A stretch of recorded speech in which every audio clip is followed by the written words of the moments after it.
Bonjour et bienvenue dans ce tuto. Nous allons réaliser un ouvrage en gabion décoratif. Alors c'est un ouvrage assez facile à réaliser et composé d'une dizaine de gabions mesurant chacun 1 mètre sur une profondeur de 30 cm et une hauteur de 50 cm. La première étape consiste à bien préparer le terrain. Pour réaliser l'assise de ce muret, on a utilisé une grave qui est un mélange de sable et de gravier que l'on a compacté à la dame. Contrôlez bien la planéité. Vous pouvez compléter avec de la grave si nécessaire. Avant l'assemblage des cages, commencez par tracer au sol l'emplacement exact des gabions. Le plus simple, c'est d'utiliser un cordeau traceur.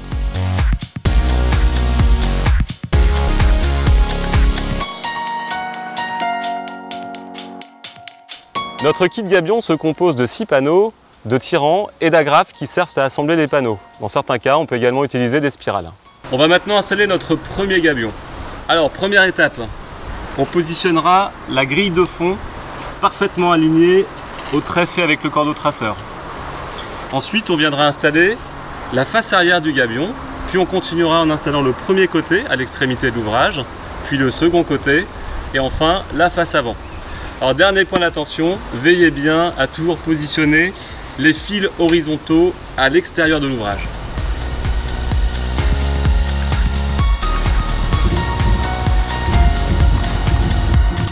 Les agrafes sont fixées tous les 10 cm.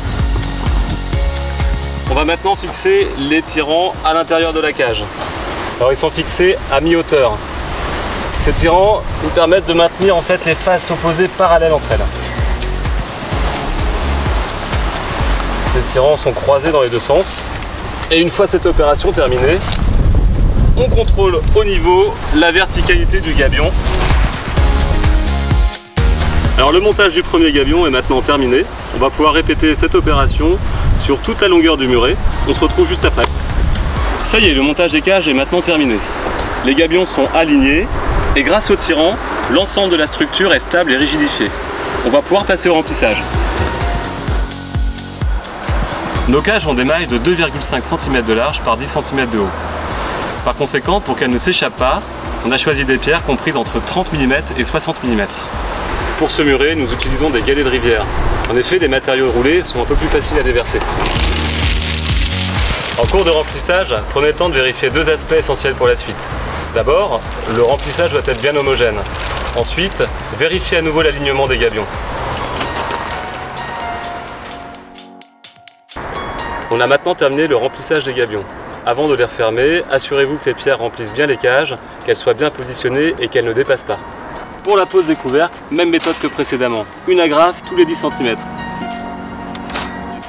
Notre muret est prêt. Nous pouvons donc remplir maintenant le vide situé à l'arrière du gabion avec de la terre, sans oublier au préalable d'avoir posé un géotextile. Vous pouvez également utiliser ce géotextile pour protéger la surface du gabion au moment du remplissage. Le vide est maintenant comblé. On va pouvoir procéder au découpage du géotextile et on se retrouve juste après.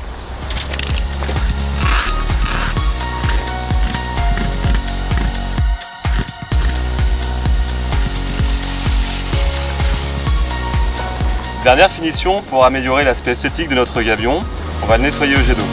Merci d'avoir suivi ce tuto et à bientôt.